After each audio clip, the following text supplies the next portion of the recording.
आप पढ़ रहे हैं income from other sources.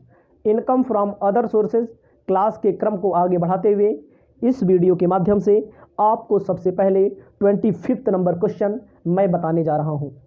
25वां number question को पूरा अच्छे से पढ़ना पड़ेगा, उसके बाद क्वेश्चन को सॉल्व करना है।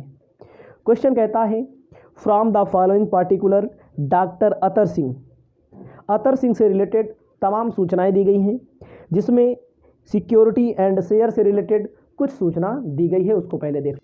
जो पहला कहता है देखो, ए 2000 इक्विटी शेयर 100 रुपीज़ ईच पारस लिमिटेड। इनका पारस लिमिटेड में क्या है, 2000 इक्विटी शेयर है, 10 रुपये का एक शेयर है। उसके बाद आपको बताना चाहते हैं 40,000 12% Uttar Pradesh government security, 1000 10% preference share Madhu limited. Paras limited declare 10% equity dividend but the cheque was not received at other interest and dividend were however received he had borrowed 1 lakh. मतलब कि जो पारस लिमिटेड में जो है 10% इनको डिबेंचर देना पड़ेगा, वो इनको डिविडेंड मिलेगा। और उसके बाद जो इन्होंने सिक्योरिटी खरीदी है, इन्वेस्टमेंट किया है मार्केट में लगाने के लिए, 1 लाख रुपया खर्चा किया है, 12% उस पर ब्याज देंगे, 1% कलेक्शन चार्ज होगा। दूसरा है doctor Atar Singh setup factory setup कर रहे हैं, बिल्डिंग प्लांट मशीनरी फर्नीचर। इसमें इन्होंने किराए पर 2000 रुपया पर मंथ किराए पे उठाया है, और इस वर्ष के दौरान 2000 रुपया रिपेयर पर, 500 रुपया इंश्योरेंस पर और डिप्रिसिएशन पर 5000 रुपया, और बारोड 30,000 मोर्टेज लोन 3000 पेड किया है इन्होंने इंटरेस्ट। ये सारी चीज़ें हैं, कोई बात नहीं। आपको सबसे पहले लिखना है computation of income from other sources. ठीक है, अपनी कॉपी में लिखिए computation of income from other sources. ठीक है, अपनी कॉपी में लिखिए computation of income from other sources for the assessment year, ऐसे लिख लेना है। ठीक है, अब आपको क्या करना है, क्वेश्चन में कहा है, इन्होंने क्वेश्चन में दो दिए हैं, इनकम फ्रॉम अदर सोर्सेज, यहाँ हेडिंग डालिए, ये तो हो गया। यहाँ फिर डालना पड़ेगा आपको इनकम फ्रॉम अदर सोर्सेस। ऐसा क्यों किया जा रहा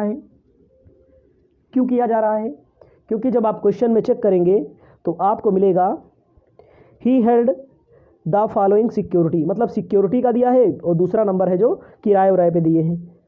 तो ठीक है, कोई बात नहीं है। तो इसमें भी ये डालना पड़ेगा interest on securities. Interest on security में कहा गया है 2000 इक्विटी शेयर है, 10 रुपये का एक है, इस पर 10% इनको डिविडेंड मिलेगा। ठीक है, कोई बात नहीं। ठीक है, तो इस शेयर का है, इसको भी छोड़ दीजिए। अभी सिक्योरिटी देख लीजिए, 12% यूपी गवर्नमेंट सिक्योरिटी है 40,000 रुपया। ठीक है, ऐसे कहा है 12% यूपी गवर्नमेंट, पहले सिक्योरिटी वाला निकाल लेते हैं ना, यूपी गवर्नमेंट सिक्योरिटीज। ध्यान देना है 40,000 है,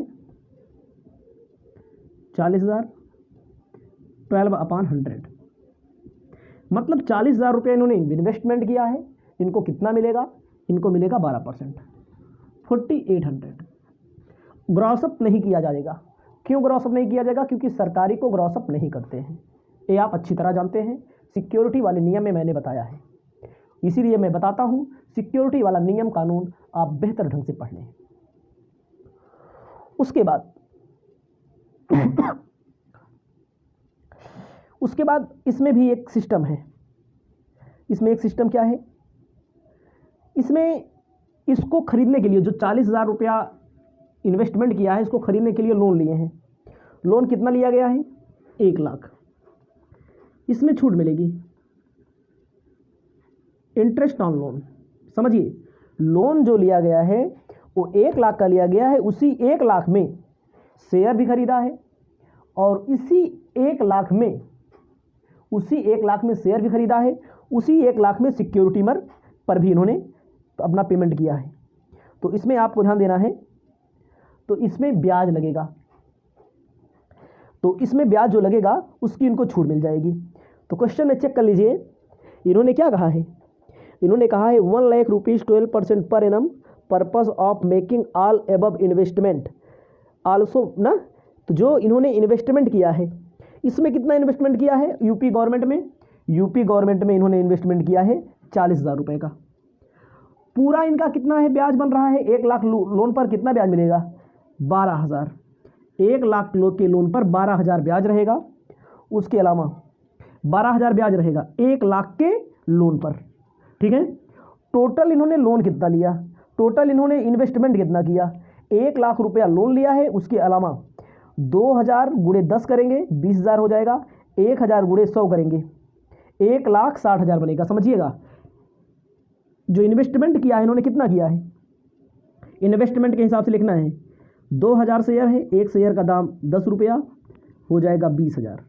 उसके बाद इनके पास देखो 40,000 तो यहाँ पर इन्वेस्टमेंट किया है, उसके बाद इन्होंने इन्वेस्टमेंट किया है 1,000 प्रेफरेंस शेयर पे 100 रुपये का, यानी कि टोटल इन्होंने इन्वेस्टमेंट किया है 1,60,000 रुपये का। यहाँ लिख देना है आपको 1,60,000। इसमें कितना हुआ है 40,000, तो आपका निकल के आएगा ब्याज कितने की छूट मिलेगी इनको, 3,800 रुपया ब्याज, इन्होंने 3,800 ब्याज दिया। 4,800 कमाया भले, लेकिन उस पर 12,000 ब्याज बन रहा है जो 1 लाख रुपए का लोन लिया है। ठीक है, ध्यान दीजिए फिर से एक बार इसको, नहीं तो आप नहीं समझ पाएंगे। जैसे इन्होंने लिया 1 लाख का लोन, आप अपनी किताब में देखेंगे क्वेश्चन नंबर 25 में हिंदी में कहा गया, हिंदी वाली किताब में ऋण का ब्याज विनियोग के अनुपात में बांटा गया है। ऋण का जो ब्याज होगा विनियोग के अनुपात में, विनियोग मतलब इन्वेस्टमेंट किया है 2,000 अंश, एक अंश पे 10 रुपया, ये इन्वेस्टमेंट है 40,000 का इन्वेस्टमेंट किया गया है सिक्योरिटी में, पूर्वाधिकार अंशों में 1 लाख का, तो 12,000 माना जाएगा ब्याज है पूरे 1 लाख का, जो 1 लाख लोन लिया गया है। ठीक है, 1 लाख इन्वेस्टमेंट के अनुपात में बोला गया है, हम 40,000 के कैलकुलेशन करेंगे तो 38,000 आपका आंसर आ जाएगा। अब आपको आगे लिखना है, इसको समझ लीजिएगा, और आपकी किताब में दिया भी गया है, ज़्यादा कुछ बताना नहीं है, हम अपने कार्य को आगे बढ़ाते हैं और आगे चलने का प्रयास करते हैं। आपको आगे स्पष्ट तौर पर ध्यान देना, ये तो हो गया आपका। ठीक है, विनियोग के अनुपात में भूलना मत, नहीं तो कहो नहीं समझ में आया। ठीक है, बता दे रहे हैं। अब आपको आगे बताना चाहते हैं, आगे क्या दिया गया क्वेश्चन में, देखिए क्वेश्चन में कह रहे हैं कलेक्शन चार्ज। कलेक्शन चार्ज का मतलब क्या होता है, जो ब्याज मिलेगा, ठीक है, जो ब्याज मिलेगा उस पर कलेक्शन चार्ज कितना है 1%। 3800 ब्याज मिला, 3800 का 1% ब्याज। 4800 कमाने के पीछे इतना खर्चा हुआ, ध्यान दीजिएगा, 4800 कमाने के पीछे 3,038 रुपया खर्चा हुआ, बचेगा 1,752 रुपया। इनकम किसकी इनकम हो जाएगी, सिक्योरिटी से इनकम हो जाएगी, इसको अपनी कॉपी में लिख लीजिए। आगे हम आपको बताना चाहते हैं स्पष्ट तौर पर, ए इंटरेस्ट ऑन सिक्योरिटी हो गया। अब आपको देख लेना है अदर इनकम क्या कर रहे हैं, अदर इनकम क्वेश्चन में देखते चलना है, क्वेश्चन रहना जरूरी है आपके लिए, ध्यान दीजिएगा। इनकम फ्रॉम अदर सोर्सेज में आगे चलते हैं, आगे कहाँ कहाँ से पैसा कमाए हैं। आगे देखो बोला गया है इक्विटी शेयर पर डिविडेंड मिला इनको, इक्विटी डिविडेंड मिला, क्या % बोला है 10%। देखो 2,000 इक्विटी शेयर 10 रुपये का एक हो जाता है 20,000, 20,000 का 10%, 2,000 इक्विटी शेयर है 10 रुपये का एक आ जाता है 20,000, 20,000 का 10% आ जाएगा डिविडेंड, कितना हो जाएगा 2,000। डिविडेंड से कितना कमा लिया 2,000। ध्यान दीजिए क्षमता अंश है 2,000, एक अंश 10 रुपये का, 20,000 अंश 20,000 कैपिटल हो जाएगी, 10% निकाल करके 2,000 लिख दिया जाएगा। इसको आप लिख लीजिएगा, हम मिटा दे रहे हैं क्योंकि यहाँ पर हमें और भी चीज़ें लिखना है, सबको मैनेज करते हैं। प्रेफरेंस शेयर पर भैया है, प्रेफरेंस शेयर पर भी डिविडेंड है, preference share dividend. Preference share में आप देखिए 1,000 शेयर है, एक शेयर का दाम 100 रुपया, 1 लाख, 1 लाख का सामान, 1 लाख का शेयर, ध्यान दीजिएगा 1,000 शेयर है, एक शेयर का दाम 100 रुपया, ना, 1 लाख हो जाएगा। 1 लाख का 10% परसेंट बोला है तो कितना हो जाएगा, डिविडेंड हो जाएगा 10,000।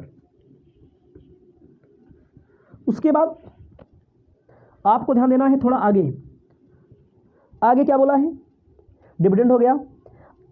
आगे इतना पहले आप लिख लेंगे, आगे आपको पहुंचना है, ठीक है। आगे आपको देखना है, कहा गया है, इन्होंने कहा है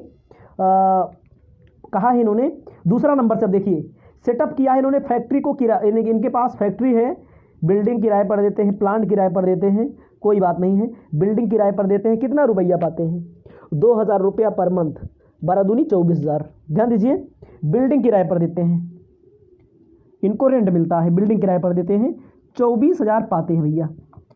और लेकिन इसके पीछे खर्च कर रहे हैं 2,000 खर्च कर रहे हैं, प्लस 500 इंश्योरेंस पे खर्च कर रहे हैं, किराए पर देते हैं, प्लांट मशीन जैसे होती है इनके पास, बिल्डिंग मटेरियल की दुकान हमको लगता है इनके पास, 5,000 रुपये डिप्रिसिएशन। ये जो अपना सेटअप लगाए हुए हैं 24,000 का, 2,000 इसके पीछे खर्च करते हैं, 500 रुपया खर्च करते हैं और 5,000 रुपये डिप्रिसिएशन लगता है, तो इनका माइनस कर दो, 16,500 बचेगा, ठीक है, 16,500 बचेगा। तो आपको क्या करना है, ऐड करना है, और क्या ऐड करिए, 16 10 26, 26 2 28,500,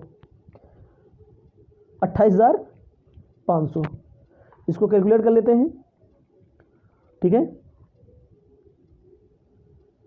28,500। इनकी एक इनकम ये हुई, इसको ऐड करो, इसको ऐड करो, इसको ऐड कर लो, 28 से 29, 30,252 आ जाएगा, 30,252 income from other sources, income from other sources. ध्यान दीजिएगा इसको, ये इनकम है, इनकी ये इनकम है, इसको जोड़ लेंगे, आपका आंसर आ जाएगा। इसे आप अपनी कॉपी में लिख लीजिए। आगे हम आपको बता रहे हैं क्वेश्चन नंबर 20